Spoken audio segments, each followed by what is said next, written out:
Shalom, selamat pagi Bapak Ibu Saudara, bagaimana kabarnya? Semoga kasih dan anugerah Allah senantiasa menaungi kita semua.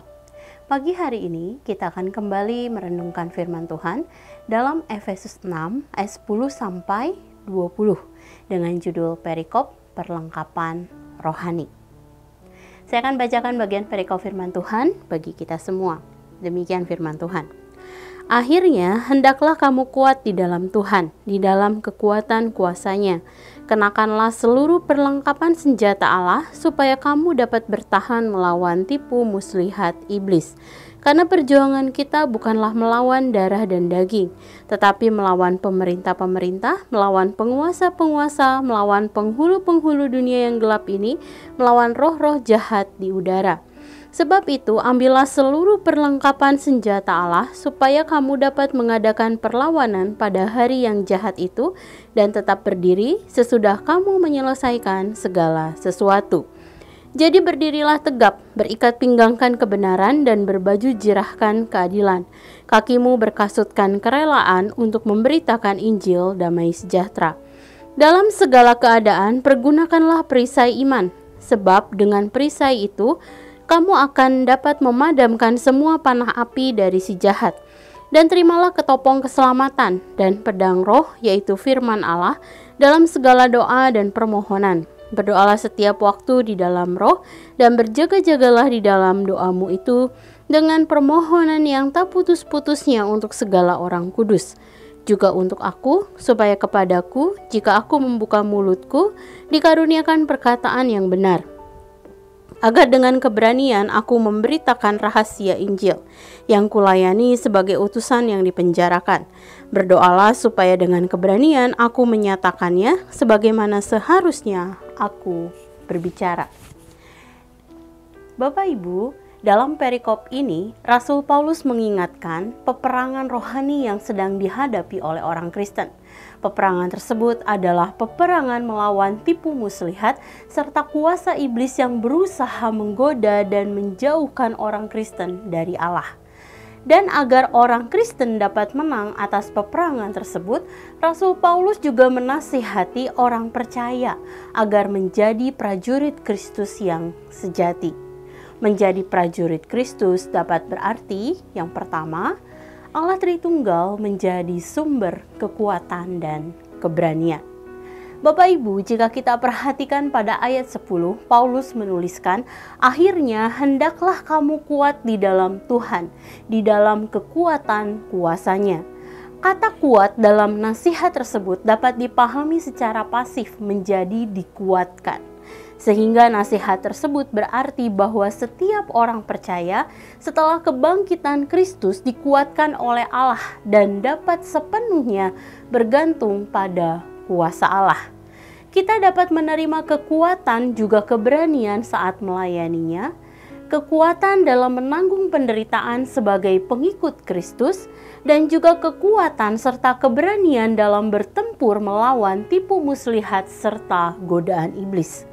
Dengan demikian, menjadi prajurit Kristus dapat berarti bahwa kita memiliki kekuatan dan keberanian saat kita sepenuhnya bergantung pada kuasa Allah Tritunggal.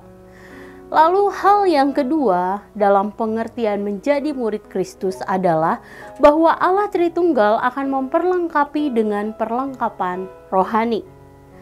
Bapak Ibu Saudara, nasihat Paulus tidak hanya meminta orang Kristen untuk bergantung kepada kuasa Allah pada saat peperangan rohani, tetapi juga untuk kenakanlah seluruh perlengkapan senjata Allah. Hal ini dapat kita lihat di dalam ayat yang ke-11a. Perlengkapan rohani telah disediakan bagi kita, dan kita harus menggunakannya supaya dapat bertahan melawan tipu muslihat iblis. Perlengkapan yang dimaksudkan adalah yang pertama, ikat pinggang, yaitu kebenaran dan ketulusan dalam batin. Yang kedua, baju zirah, yaitu iman kepada Allah dan kasih kepada sesama. Yang ketiga, kaki yang berkasutkan kerelaan, yaitu kesiapan memberitakan Injil dan ketundukan kepada Injil, seperti sikap jangan mudah terhasut, mudah bertengkar, tunjukkan kelembutan dan kesabaran kepada semua orang. Lalu yang keempat, perisai iman, yang berarti menerima dan percaya akan janji-janji Allah atas kita. Perlengkapan rohani yang kelima adalah ketopong, yaitu pengharapan akan keselamatan di dalam Allah dan bersukacita di dalam Dia. Dan yang keenam adalah pedang roh, yaitu firman Tuhan yang tersimpan di dalam hati kita serta yang diucapkan oleh mulut dengan tujuan untuk menahan godaan iblis dan meluputkan kita dari dosa. Dan semua perlengkapan tersebut harus senantiasa kita minta kepada Allah dalam doa dengan sungguh-sungguh, dengan permohonan akan pertolongannya atas kita dalam pertempuran melawan tipu muslihat iblis. Saudara, kita sedang berada dalam sebuah pertempuran rohani, di mana iblis akan senantiasa menggoda kita untuk hidup di dalam dosa seperti kemalasan, kemarahan, hawa nafsu, kesombongan, dan lain sebagainya. Iblis juga akan berusaha memikat kita dengan filsafat yang kosong atau firman Tuhan yang diselewengkan dari kebenaran yang sesungguhnya.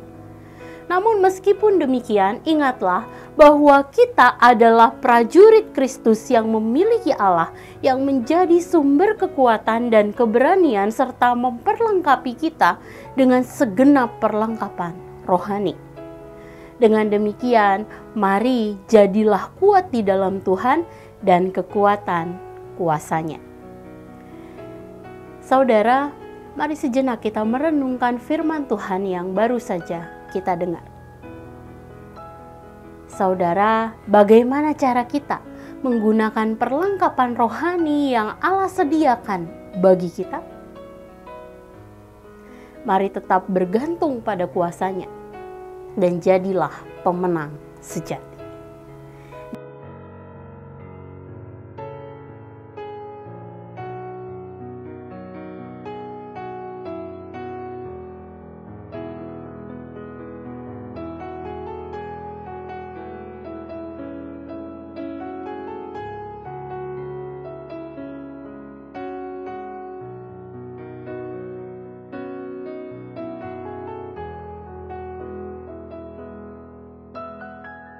Demikian firman Tuhan hari ini. Mari kita berdoa. Tuhan, terima kasih untuk firman-Mu yang mengingatkan setiap kami. Mari jadikan kami anak prajurit-prajurit Kristus yang tetap waspada, yang tetap berjaga-jaga di dalam segala situasi dalam kehidupan kami, Tuhan. Kami menyadari bahwa kami ada di dalam sebuah medan pertempuran rohani, Tuhan. Iblis akan selalu berusaha menjauhkan kami dari Engkau. Iblis akan selalu berusaha untuk menjatuhkan kami, Tuhan, dan juga membuat kami hidup di dalam dosa.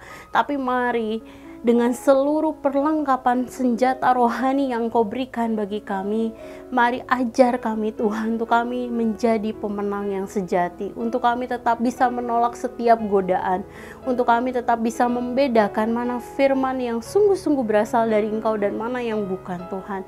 Kami menyerahkan seluruh kehidupan kami ini dalam tangan kasih-Mu. Kami punya Engkau Allah yang menjadi sumber daripada kemenangan kami. Engkau adalah Allah yang menjadi sumber daripada kekuatan kami, Tuhan. Nah, kami menyerahkan, Tuhan, pertumbuhan kami ke dalam tangan kasih-Mu. Mari di dalam setiap aktivitas kami juga hari ini kami percaya Allah akan menolong kami di dalam segala sesuatunya. Terima kasih, Tuhan. Dan kami mau serahkan hari ini ke dalam tangan kasih-Mu. Dalam nama-Mu Tuhan Yesus kami berdoa dan mengucap syukur. Haleluya. Amin. Selamat pagi saudara, selamat menjalani hari bersama dengan Tuhan. Tuhan Yesus memberkati.